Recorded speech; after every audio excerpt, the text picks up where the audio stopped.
Hi, I'm Simon. Thanks for tuning in to The Ordinary Filmmaker. If you're new here, subscribe to get notification of new videos like this one so you don't miss any news, rumors, gear reviews, or tutorials. And by the way, I'm giving away a brand new Canon EOS R5 full-frame mirrorless camera to one lucky viewer. Details are in the description down below, or you can watch this video here, but there are some restrictions based on age and location, so give the terms and condition a quick read. But now for what you've been waiting for. I'm going to cover off the best camera of 2020, but first we do need some context. And if you really want to know the best camera of 2020 from my point of view, take a look at the chapters down below and you can jump to that section. But first I'm going to go over my predictions for 2020. How accurate were they? What did I get right? What was wrong? And what predictions do I have for 2021?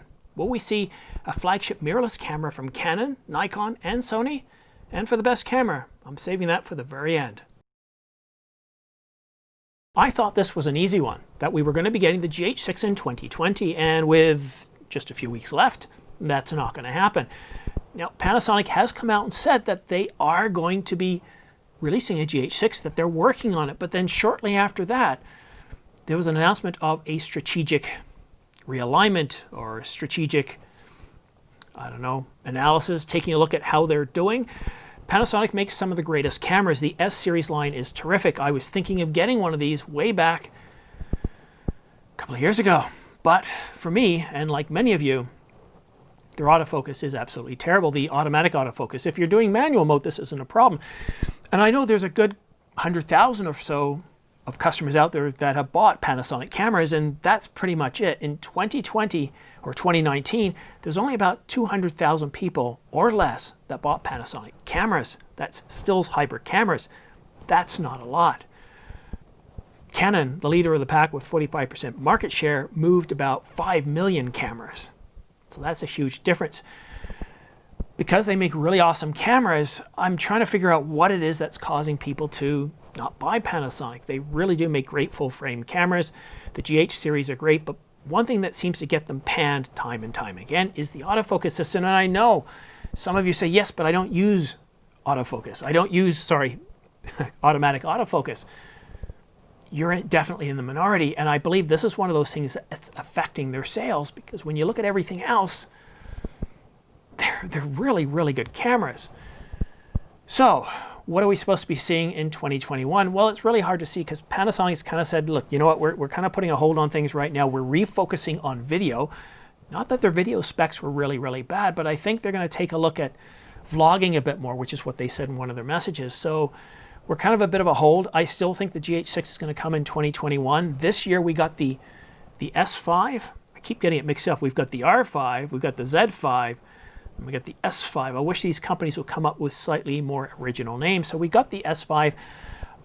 Gerald Undone did a really good review on this camera, but once again, he said, when it comes to video, the autofocus is anything but trustworthy. And that's really, really important when you're doing video if you're not using manual. And yes, manual works great in this type of situation here where I'm doing a talking head. I could use manual and that would be perfectly fine.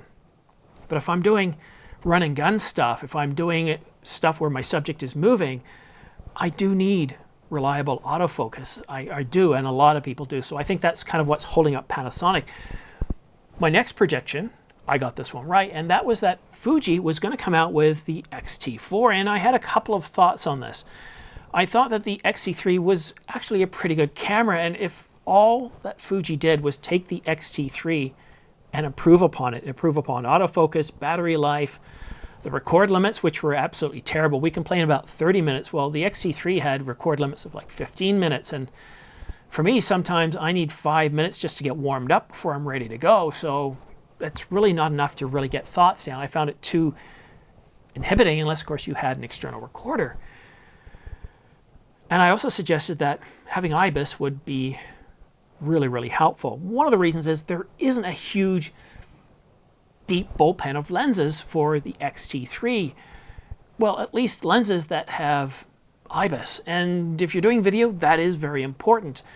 Otherwise, you're restricted to tripods or using gimbals or glide cams. So I was really hoping it would have IBIS, so that way all those lenses that you weren't looking at before, you could now look at. And another big thing about IBIS too is if you're into photography, especially on an APS-C size sensor, you don't have all that extra light that you would get on a full frame. So when it comes to low light situations, that IBIS allows you to get more shots in stills mode. And that's a huge plus. So we did get the XT4, and by and large, it wasn't a huge, wow, look what they've done. It was a major refinement across the board of capabilities, producing a rather solid camera. The only things I saw, again, was a bit of a hit and miss sometimes with autofocus, but the rest of the camera is a really, really terrific camera. They've improved upon a lot. We did get IBIS. We did get improvements in autofocus, record times, and you could operate in video or stills and get great results on both. So we got that one right. I said that we were going to get the A7S III in 2020, and this was one of those ones where I figured I was 100% on. There's no way we weren't going to get this camera. Okay, maybe 95%. The last time, I think it was it 2016 that the A7S II was launched? Or was it even before that? I think it was 2015. So we're looking at about 5 years, and a lot of you had thought that, no, Sony's done with the A7S. They're completely done with it. We're going to be getting the A7 IV this year. We're not going to be getting the A7S. We're completely done with that. And right up until June, until Tanaka spoke, that was a strong sentiment believed by many. Then Tanaka spoke and said, yes, the A7S III is coming out, and he talked about some of the capabilities. And what's really tough about covering Sony, and one of the reasons I don't have nearly as much content on Sony, is they do a very, very good job of keeping the information closed in. And I believe that's a corporate decision. I think one of the reasons we get so much information leaking on Canon is because Canon itself is leaking a lot of that information. But Sony, we got very little. Let's look at some of the stuff that we got rumored for the A7S III. That it was going to be using a quad Bayer filter on the sensor. Well, it didn't. That we were going to be getting 15 megapixels. Well, we didn't. We got 12. And while we did get some of the information correct, it really doesn't matter. What we ended up getting was a very, very solid video-centric stills hybrid camera, and I still call it a stills hybrid camera. While everything about this camera screams video, everything but the architecture. Look at the architecture. It's got nothing to do with a camcorder. It's built around that same architecture that you would see in a stills camera. It doesn't have any internal ND filters. It's not architected in a way for video, but this is a strange fish. It is using the architecture of a stills hybrid camera, yet focusing primarily on video. You're not going to be getting the Sony A7S III if you're primarily a photographer. You're going to be getting it if you're a videographer, if you're doing YouTube channels, if you're doing the stuff that I'm doing. What's really great about the Sony A7S III is that it doesn't have any overheat. Yeah, I know Dan Watson did find that it overheated in the hot Florida sun, right out in bright sunlight in a few scenarios. And that's fair. I think you take any of these cameras that don't overheat, you put them in certain situations and they're going to overheat. I used to work in a foundry producing aluminum rims for Hyundai, and the ambient temperature right outside the area where I worked was 140 degrees Fahrenheit, even in the depths of winter. And whenever that machine opened up to drop a new rim down, that temperature quickly went up to about 160 degrees, and you could feel the convection coming right out of the furnace itself, and that temperature was around 600 degrees, which you didn't get too close. Now, if I was filming that setting, pretty well any camera is likely to melt. But I think that the A7S III was a really, really good camera, and we didn't get the A7 IV. The A7 IV, and this is my prediction for 2021 for Sony, we're going to be getting the A7 IV most likely announced in the first quarter and delivered sometime before the end of the second quarter, especially if the Olympics go ahead, and I think they will.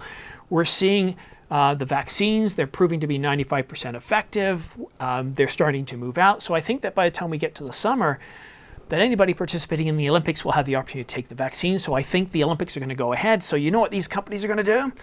They're going to get their cameras out ahead. So what else are we expecting from Sony in 2021? Well, there's been a lot of talk in the last couple of months about an 8K camera, an 8K video camera for a stills hybrid camera. And so what it sounds like at this point is that we're going to get the A9 Mark III. So we're going to get an update to the A9, and it's going to be capable of 8K video. It's going to be a bigger body. It's going to be able to handle 8K video without overheating. And its price is going to be around $6,000 US.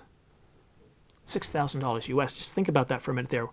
We had a lot of problems with the Canon R5 costing $3,800, even though many did think it was going to cost around $6,000 or even more. $6,000 is an awful lot of money, and that's before you buy any CF cards, any extra batteries, any lenses, or any other kit like tripods. So the A9, when are we going to be getting an announcement on this? Well, I'd start keeping your eyes open in a couple of weeks. I think as soon as CES kicks off, especially with Sony being a consumer electronics company, first and foremost, not a camera company, I wouldn't be surprised if an announcement is dropped at CES in a couple of weeks, or at the very least, we start getting some rumors coming out of that. So that is Sony. Wow, what a year Canon has had. They have dominated the news for, how many months? From basically February the 1st all the way up until the end of July. They've just dominated it, whether it's been good news or bad news. They've dominated it. It started off with, I think it was January the 27th, and I didn't break the story. Canon Rumors broke the story, and I ran with it word for word. I checked with Craig, and he was saying that yes, we're getting a mirrorless camera, most likely going to be a mirrorless version of the 5D. It's going to have 8K video, RAW, 4K 120. It's going to have IBIS, and just those three features alone. I really got some nasty comments saying, Simon, are you kidding me? IBIS, 8K RAW, 4K 120. Are you telling me that Canon's going to leapfrog the competition? And I got to admit, even myself, Canon Rumors has a very, very good track record. Craig, the editorial director of Canon Rumors, I'm trying to remember the rest of his title, but he does a very good job of trying to make sure that the information that comes out is validated as much as he can. He doesn't like putting out hearsay, so to speak. So that, I remember, that rumor was very, very detailed. It had a lot in it. Well, we didn't have to wait very long. In about 3 weeks, Canon came out and said, yeah, guess what, guys? We're doing an 8K camera, and they rushed out a development announcement. We're going like, what? And then, of course, people say, okay, it'll have 8K, but it's going to be time-lapse. They're not going to do 8K video. 3 weeks later, or 4 weeks later, Canon Australia came out and said, oh, yeah, no, it's going to be 8K video. It's going to have autofocus in all modes. It's not going to have crop. What? They're not going to have crop? Autofocus in all modes? IBIS? A lot of us were kind of scratching our heads, and every 3 or 4 weeks, Canon would come out with more information. And after the announcement they made right around NAB 2020 was supposed to take place, we were all kind of scratching our heads thinking, yeah, this is a 5 series camera. Canon said it is. But they're talking about video. How is this going to be possible? And there were some discussions about architecture saying there's no way you could do this without heat dissipation. And I still stand by my statement at the time. I said, based on the technology today, we can architect a camera that can do 8K video that won't overheat, that can do 4K video without overheating.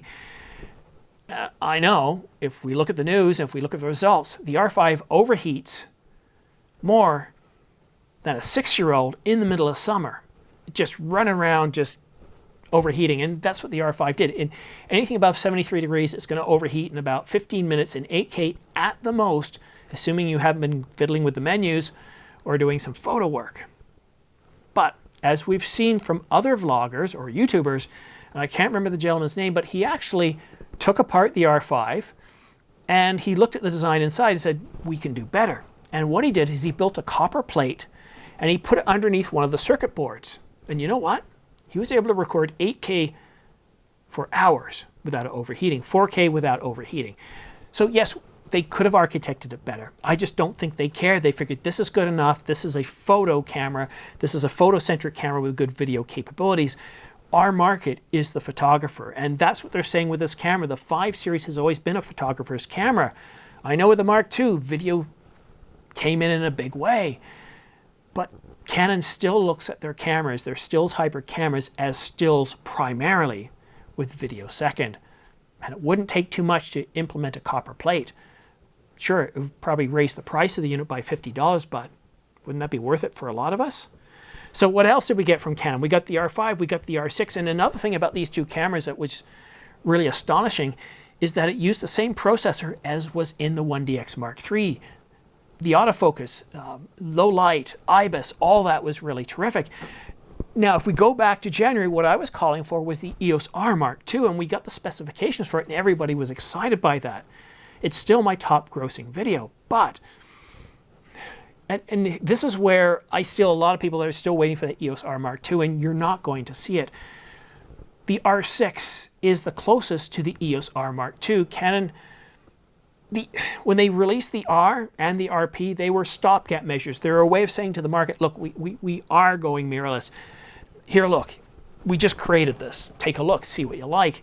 And while they were largely panned, the EOS R is still a decent camera today with a firmware update 1.4. It's become a much better camera. And the RP as well. And from digging, or from my conversations with Craig at Canon Rumors, these are primarily to be one-off cameras. We are going to get another entry-level full-frame mirrorless camera in 2021. This camera is going to be cheaper than the RP. Not much cheaper. It'll probably be $899 to $699. And to make that happen, well, we're going to have a single card slot. We're going to have the EVF most likely removed and an optional purchase. I just hope they don't bring back cropped 4K with a 1.7 crop.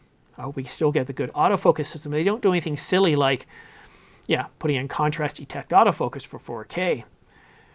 I think for a lot of entry-level folks, there's still a great need for really good 1080, and a lot of us, yeah, I'm doing it as a channel, but really, how many of you really care that we're producing video in 4K? A lot of you don't have computers to handle 4K, let alone the storage. And here's what I would love to see Canon do with the RP and the R.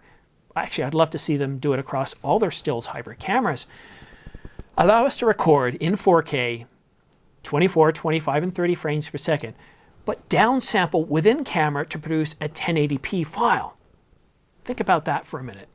We've been raving about the quality details that we get from the Sony a7S III and Canon's R5 in high quality mode. Well, why can't we do the same for 1080? I wouldn't care if we had, you know, a 30-minute overheat limit, and we really shouldn't, because on the R6 right now, you can record up to 40 minutes of video in 4K 30. Now, if you were to take that 4K 30 downsample within camera and give yourself a 1080p file, 1080p HQ, that would appeal to an awful lot of entry-level customers. And even if, and here's an idea too, what if in that camera, that entry-level, call it the RP Mark II for lack of a better term, just imagine they took away 4K, but you could record in 4K downsample and deliver a really sharp 1080p video. I think for a lot of people, that's more than good enough. A lot of people are watching on their cell phones. A lot of people are posting to social media. And for these areas, we don't need 4K. I don't need 4K for this video. The only reason I'm doing it is there's about a 5% of people out there that will choose a 4K video over a 1080p video. That's the only reason I'm doing it. It requires a much heavier processing computer. It requires an awful lot more storage. So I'm not a big fan of 4K. But if you're not putting it to YouTube, if you are producing content where the detail matters, and I do a lot of personal videos where I do want that detail, then yes, 4K matters. And that's where the second camera comes in. It's supposed to sit between the current price of the EOS R and the R6. It's going to be mid-priced and mid-capability. And in that case, yeah, give me the 1080p HQ, but give me 4K, 24, 25, and 30 frames per second, and get rid of the overheat limits.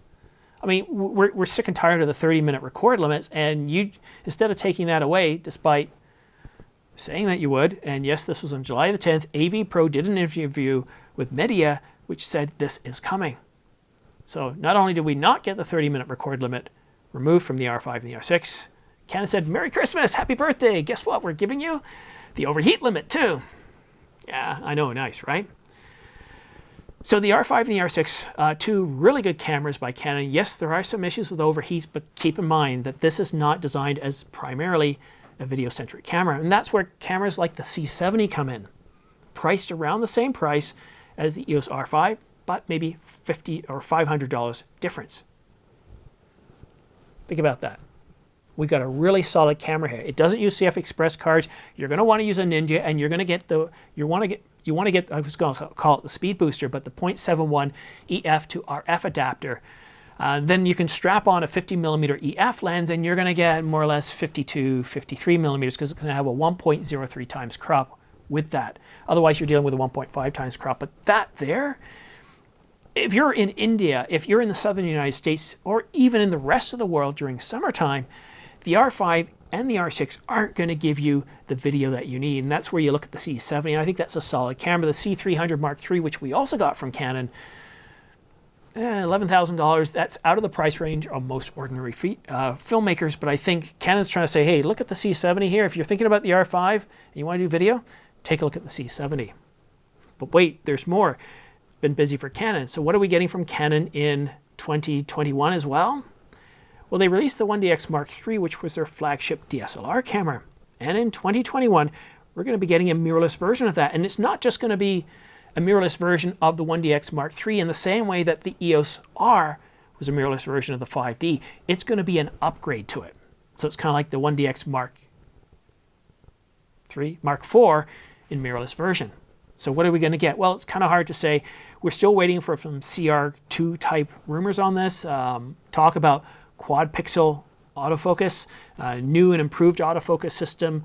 It's not going to be about 8K video. I think if anything, we're probably going to top out at 4K video on this. This camera isn't going to be about video. It's really going to be about pushing the speed.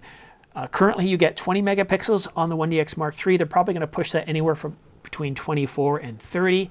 But because of the bandwidth of that camera and because you're no longer dealing with a mechanical shutter, they could theoretically push the speed up to almost 50 frames per second. That's based on 20 megapixels. So that data bus right now, which is 995 million bits per second, could easily handle around 45 megapixels, or sorry, 45 shots per second at 20 megapixels. So there's that. So what did Nikon do in 2020? Well, they released the Z5 and updates to the Z6 and Z7. And as far as my predictions for 2020, I don't really recall them. Nikon has some solid cameras. The Z6 and 7 are solid cameras. They're not the best of the pack, but they're also not priced accordingly. I think they make really, really good cameras, and Nikon just hasn't gotten as much attention. They're not doing it as badly as Panasonic, but they're not also creating a lot of excitement. They're a smaller company, and, well, I hear that they're a smaller company, and that gets some credibility. They're also owned by Mitsubishi, which isn't a small company, so something needs to change here. Nikon needs to create excitement in their cameras. They need to come out with features that get attention. Canon, rightly or wrongly, beat the market, constantly saying 8K video, 4K 30, IBIS, no cropped, for months and months and months, even though it was primarily a stills camera, and the 8K mode that most of us won't use, overheated. And that 4K HQ mode, overheated. And 4K 60 mode, overheated. And the R5, well, look at the sales. It is selling, it's exceeding their expectations so much that they had to revise their Q3 earnings to include an additional 500,000 units. They didn't specify which camera it was, but the R5 and the R6 are definitely having an impact. They're still sold out. And the A7S III is doing very well too, selling very well. So what are we going to get from Nikon in 2021? Well, my bets are a mirrorless version of the D6. And this camera is either going to be called the Z8 or Z9. I don't know which. The rumors are kind of all over the place, but it's going to be called the Z8 or the Z9. And will it have 8K video? It might. We'll just have to wait and see. The specs that have been leaked, I'm having trouble really believing a lot here. I don't get as much leaked from Nikon like I do Canon, and it's almost there with Sony. So sometimes when we get leaks, we're trying to figure out, are these actual leaks, or is this somebody saying, you know, I really strongly believe that this is what we're going to get based on what we've seen from Nikon and what we're seeing from the marketplace. And so that kind of covers off my predictions for 2020. And to be fair, while I got a lot right, I did get some wrong, but I also wasn't expecting a global economic downturn and pandemic. So not only did the market slow down, but the whole supply chain ground to a halt for many, many months. And I still think one of the reasons why Sony and Canon are having trouble meeting orders is not only was there a huge amount of orders expected, but their supply chains are still affected to this date. All right, one last thing before we take a look at the best camera of 2020. I do get this comment from many people, many times, saying, Simon, these are stills cameras. Why don't you get a cinema camera or both? And it's valid. if you're like me, you realize that trying to support two different camera ecosystems is very, very expensive. Now, because I have Canon lenses, if I went to a Canon C70, I could bring my lenses over and that would cut down the costs. They use the same type of storage cards, cuts down the cost, the same types of tripods, and that would keep the cost down a little bit. But still, having multiple systems is very expensive, and most ordinary filmmakers can't afford both. And when you want to travel, you just want to pick your camera, take it with you, and you want it something that's good for stills and video. We want both, and we like the ability to change out the lenses for better or worse. And that's why a lot of us still choose it, but still it warrants the question when you're looking at buying a camera. If you're shooting a lot of video, and most of us watching this channel, that's what we do consider cameras like the Sony FX9 or the Canon C70. Especially if you're doing channels, especially if you're in areas where there's a lot of heat and you do a lot of run and gun. These cameras are going to perform better than a camera like the R5 or the R6. These cameras aren't designed for running in the hot weather. If I lived in India or the southern United States, I wouldn't get the R5. But I live in Canada, so the R5 really isn't a problem for me. My YouTube stuff shot inside, it's cool in the studio all year round. I don't have to worry about it. And when I do shoot outside, I'm shooting clips. I'm not usually shooting long segments, so the overheating doesn't affect me. But for a lot of other viewers, you've really got to take a look closely at that architecture and ask yourself, is cinema the right way to go? Do you really want to get into that expense of supporting multiple architectures? And if you go with, let's say, an R6 from Canon, and then another camera from Sony, like an FX9, or something from Panasonic, now you can't easily share those lenses. So you got to get a 50 over here, you got to get a 50 over here, and things can get very expensive very quickly. And now for the best camera of 2020. Are you sitting down? No, it's not the R5. No, it's not the A7S III. No, stop. It's the iPhone 12. Yeah, I can imagine the comments I'm going to get now. Well, let's take a look at it. For the ordinary filmmaker, the nice thing about the iPhone 12 is it can take really good quality 4K video. It can take stills. The computational power of that camera gives us really good dynamic range. And I know it's taking about 12 different shots or 14 different shots, and it's doing so much processing on each one that it's able to stitch together and create really good images. And because of the size and because we take our smartphones with us everywhere we go, that is what makes the iPhone 12 the best camera for 2020. It's just with us all the time, and for most people, it's our go-to camera for both video and stills. Yes, it's got issues. I couldn't use it because even if I got the one with 512 gigs, the amount of time it would take to move that 512 gigs off so I can edit it, and what if it broke a connection? I can't put in SD cards and pull stuff out, so that's a big showstopper. But again, we're looking for the ordinary filmmaker. I think the iPhone 12 is a terrific camera. But in terms of the best 4K full-frame camera, now this is where you're probably going to get it right. Now some of you are thinking, well, that's going to be the R5, right? If we look at the quality of the R5, it produces really incredible 4K HQ, and you just can't tell by watching on YouTube. You really have to see that footage, what it looks like without YouTube's compression, and it's just staggering. And 8K raw video is incredible too. It's truly an amazing camera when it comes to video. Now, here's some of the strikes. I'm not happy with the metering. Casey from Camera Conspiracies talked a lot about the metering situation. I spent months with it. I think he had it for a couple of weeks, but I've used it for months. I had it a week before it was released, and I've tried everything. I've fiddled around with ND filters. I've tried different ISO settings, different exposure settings, and what it comes down to it is that when you go into full manual mode, there is no setting for metering. And what Canon has told me is that when you go into video mode on the R5, they default to evaluative metering, and you know what that means. So if I'm sitting down, I'm doing a shot like this, I'm outside, and there's very little bright light behind me, but then the sun moves, I've got more bright light, I become underexposed, and it just is terrible. It's frustrating. So for doing like interviews, YouTube type stuff outdoors, it is very frustrating, but for doing, ordinary type video, it's fine. Plus the overheating. It overheats so much in so many climates that it makes this a difficult camera to recommend as the best full frame camera for 4K for video. And so that award has to go to the Sony a7S III. While it doesn't do 6K, it doesn't do 8K.